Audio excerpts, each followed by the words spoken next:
Saudara Bayu Satria terus memperjuangkan hak anak meski terkendala dengan kaki sebelah kanannya. Keterbatasan tersebut tidak membuat minder, melainkan sebagai tekad utamanya. Bagaimana perjalanannya dalam memberikan perlindungan pada anak?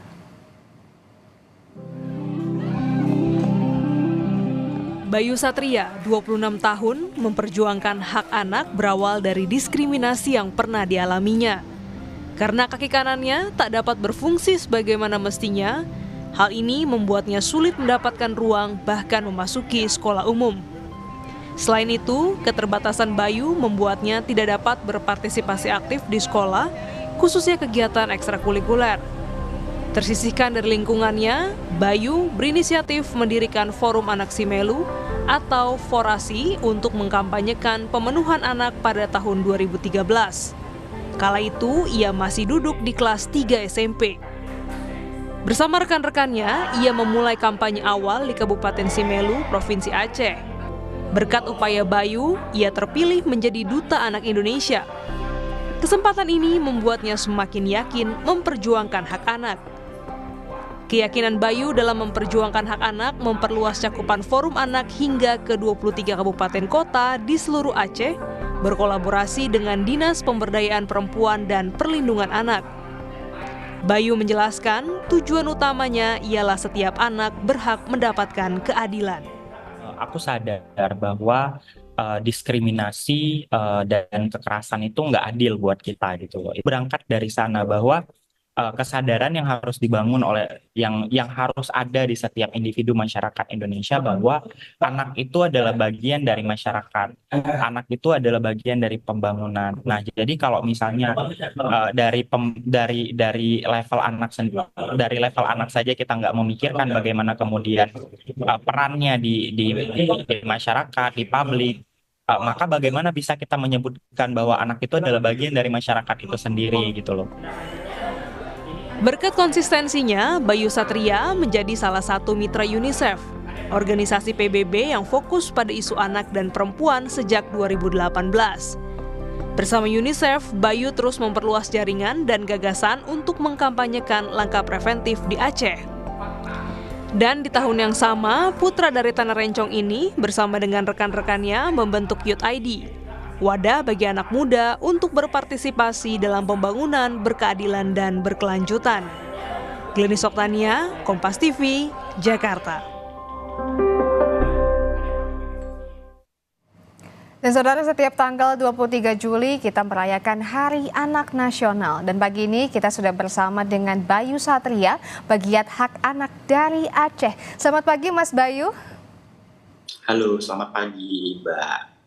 Mas Bayu, kita boleh langsung tanya-tanya ya Mas Bayu ya. Apa sih Mas yang melatar belakangi Mas Bayu fokus pada isu anak ini? Iya, pertama karena ini ya, aku sendiri penyandang disabilitas gitu ya. Jadi banyak hambatan yang aku alami, kemudian juga diskriminasi yang aku alami juga membuat aku jadi tergerak aja bahwa yang mungkin nggak cuma aku sendiri nih yang mengalami, tapi banyak teman-teman juga yang mengalami. Nah, atas dasar itu ya pengen aja buat gerakan gitu ya untuk membantu diri sendiri dan juga membantu orang sekitar gitu. Dan kemudian juga aku cek-cek ternyata di Aceh belum cukup banyak anak muda nih yang ngomongin soal isu perlindungan anak. Apalagi ketika bicara partisipasi anak. Mungkin banyak orang yang ngomongin perlindungan anak tapi sedikit sekali yang ngomongin partisipasi anak. Jadi berangkatnya dari sana. Oke, Mas Bayu, ini menurut data Simfoni PPA, selama 5 tahun terakhir kekerasan pada anak meningkat di Indonesia. Nah, ini bagaimana Mas Bayu menyikapinya? Apakah ini juga terjadi di Aceh, Mas? Iya, pertama kan bicara kasus ini bicara sistem gitu ya, nggak cuman ketika kasusnya terjadi, tapi bagaimana kemudian dukungan yang kita lakukan, apakah sudah cukup proper sehingga mendukung agar kasus itu tidak terjadi. Kalau misalnya kita merujuk pada Aceh, jelas gitu ya, juga sama saja sebenarnya dengan kondisi nasional. Cuma memang prihatinnya ada situasi-situasi khusus, mungkin teman-teman juga baru-baru ini dengar ya kasus perkosaan yang nomor cukup tinggi itu ya di Indonesia atau di Aceh, dan kemudian tidak sebanding dengan cakupan-cakupan lain yang ada di Aceh misalnya dalam konteks syariat Islam, kemudian juga aturan daerah yang harusnya lebih spesifik dan bisa meminimalisir terjadinya kekerasan. Tapi ternyata itu tidak cukup gitu loh untuk memastikan bahwa Aceh menjadi ruang yang aman buat anak, buat kelompok marginal untuk terhindar dari yang namanya kekerasan. Nah di tahun ini saja menurut data Simfoni itu angka kasusnya sudah mencapai 262 kasus kekerasan terhadap anak ya di Januari sampai dengan Mei. Artinya ini mungkin saja terjadi peningkatan dan ya pencegahan dan penanganan juga harus dipikirkan sebaik mungkin agar tidak mereviktimisasi anak itu sebagai kelompok rentan. Baik, nah ada upaya apa saja nih Mas Bayu untuk memerangi kekerasan anak di Aceh maupun di Indonesia? Iya, sejak 2013 sebenarnya banyak hal yang sudah dilakukan, baik intervensi langsung maupun intervensi tidak langsung. Bicara soal intervensi langsung, kita melakukan sistem rujukan, karena tidak mungkin semua kita bisa lakukan gitu ya. Kita punya jaringan masyarakat sipil di Aceh yang memang saling bersinergi satu sama lain, sehingga kalau misalnya ada terjadi kasus, kita bisa respon cepat dan juga bisa penanganannya juga tepat gitu ya.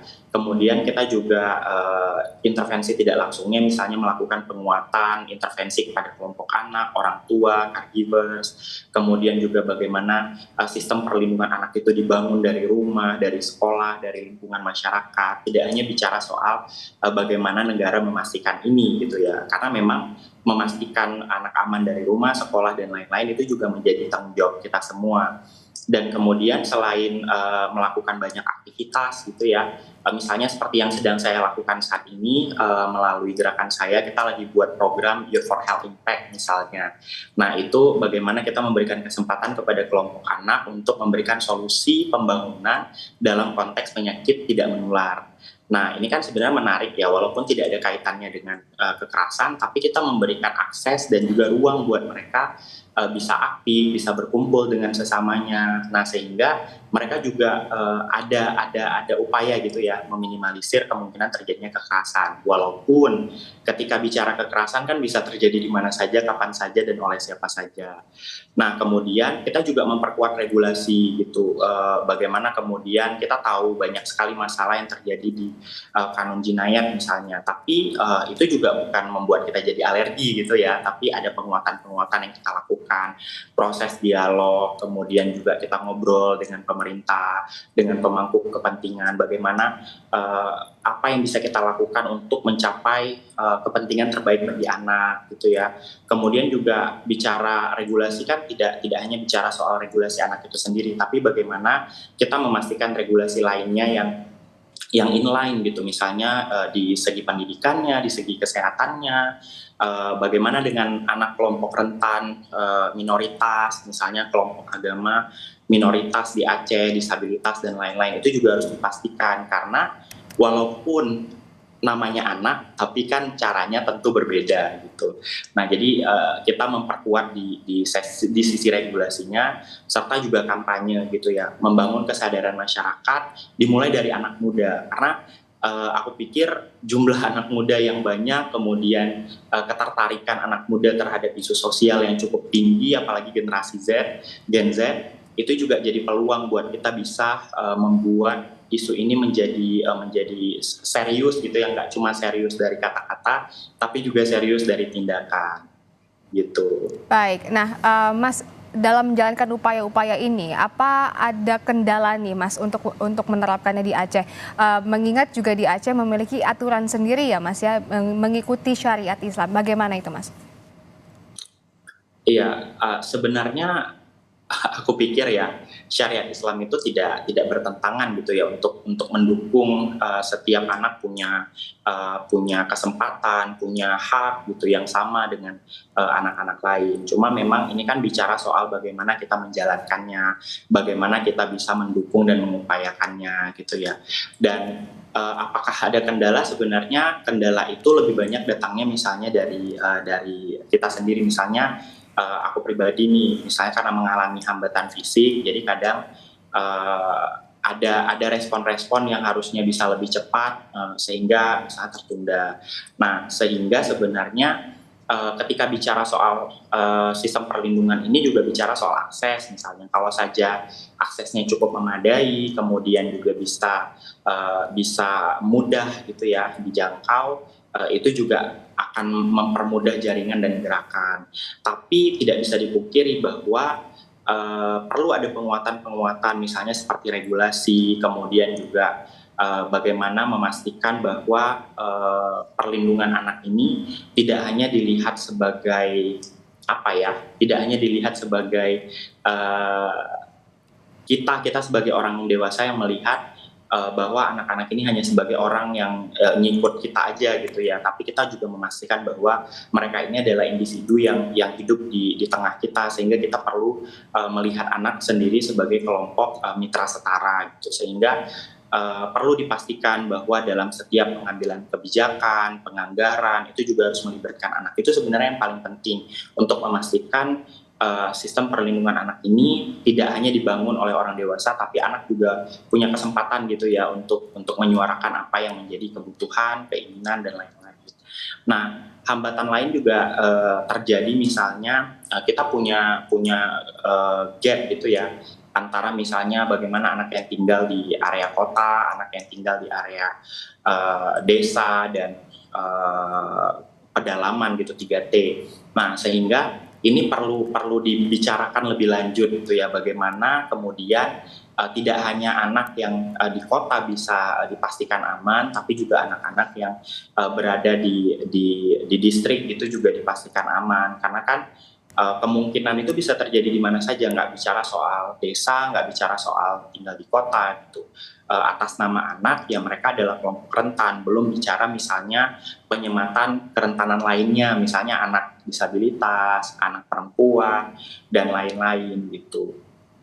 Baik, nah tadi Mas Bayu sempat menyebutkan bahwa ini sudah menjadi mitra UNICEF ya Mas ya. Ini awalnya gimana nih ceritanya Mas bisa bergabung menjadi mitra UNICEF? Bisa diceritain mungkin? Iya, sebenarnya nggak tahu secara kebetulan atau gimana. Awalnya memang karena mungkin aku bergerak dari 2013, sudah cukup lama ya, dari SMP kelas 3. Kemudian di tahun 2012 diajak nih sama kakak-kakak UNICEF yang ada di Aceh untuk buat kampanye, waktu itu campak dan rubella awalnya di Aceh. Nah, kemudian jadi sering aja dilibatin awalnya. Sampai di tahun 2020 itu kan kita ada pandemi COVID-19 ya. Nah, di sana kan banyak sekali ruang-ruang kumpul buat anak-anak, buat remaja, buat orang muda itu terhambat. Sehingga kemudian UNICEF ngajakin nih, ada nggak ya yang bisa kita lakukan bareng untuk memastikan agar walaupun dalam kondisi pandemi, anak-anak tuh tetap bisa berkegiatan, beraktivitas, untuk menjaga kesehatan mental mereka, untuk menjaga agar mereka tetap aman dan paham bagaimana caranya mencegah COVID-19. Nah, berangkat dari sana, ya kita buat gerakan gitu loh di Aceh melalui platform Aceh Youth Action. Nah, kemudian waktu itu ada ruang gitu ya untuk mendaftar jadi mitra muda UNICEF Indonesia. Aku coba apply dan ternyata lulus, dan di periode pertama terpilih sebagai koordinator di level nasional gitu. Nah, dari sana ternyata ruangnya jadi makin besar nih, jadi ketemu banyak orang, kemudian juga peluangnya jadi semakin besar. Tidak hanya sifatnya membantu gitu ya, tapi juga akhirnya jadi bisa berkolaborasi dengan UNICEF dan platform lain untuk bisa sama-sama bagaimana nih kondisi Aceh yang khusus, yang spesial ini bisa kita tangani bersama-sama, bisa kita bisa kita bikin sistem perlindungannya jadi lebih maksimal gitu dengan kemitraan-kemitraan yang kita punya tadi. Nah, ternyata nggak cukup sampai di batch 1, aku juga diajak join kembali di batch 2 sampai hari ini, walaupun ini di masa-masa yang udah di penghujung gitu ya, karena juga usianya juga udah masuk bergeser ke usia muda. Nah, cuman kesempatannya memang jadi lebih luas aja, bisa ngomong di level nasional, di level global, bahkan juga memastikan bahwa isu perlindungan anak itu juga masuk dalam keputusan-keputusan penting di negeri ini gitu ya. Wah, menarik sekali ya Mas Bayu ya. Tapi ini apa nih Mas yang menjadi harapan dari Mas Bayu untuk pemerintah bisa mendukung gerakan yang Mas kerjakan? Iya, pertama memang selama ini kita tidak terlepas ya kerja kemitraannya dengan pemerintah karena kita pikir bahwa ya semangat kita adalah semangat bersama gitu ya, semangat bekerja bareng-bareng.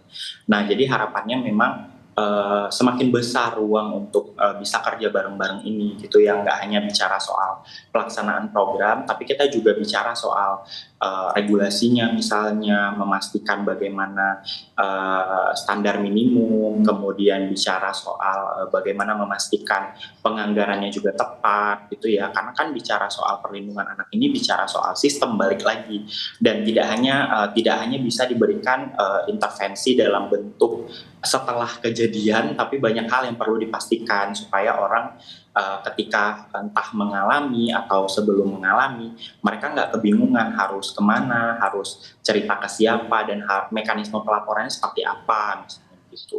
Dan kemudian juga yang paling penting sebenarnya adalah bagaimana kemudian pemerintah bisa memastikan ruang partisipasi anak itu sendiri, karena memang kadang sering nih misalnya orang-orang ngomongin perlindungan anak tapi mereka lupa untuk melibatkan anak sebagai stakeholder mitra setara gitu ya, untuk membahas misalnya apa yang mereka butuhkan, apa yang mereka mau, bagaimana kita membangun daerah bareng-bareng kayak gitu. Nah, itu menjadi satu yang penting karena kebetulan aku dan jaringanku concern di situ, mungkin kita bisa kerja bareng gitu ya untuk mencapai tujuan-tujuan yang kita harapkan, termasuk bagaimana memastikan Aceh menjadi daerah yang layak dan juga ramah terhadap anak.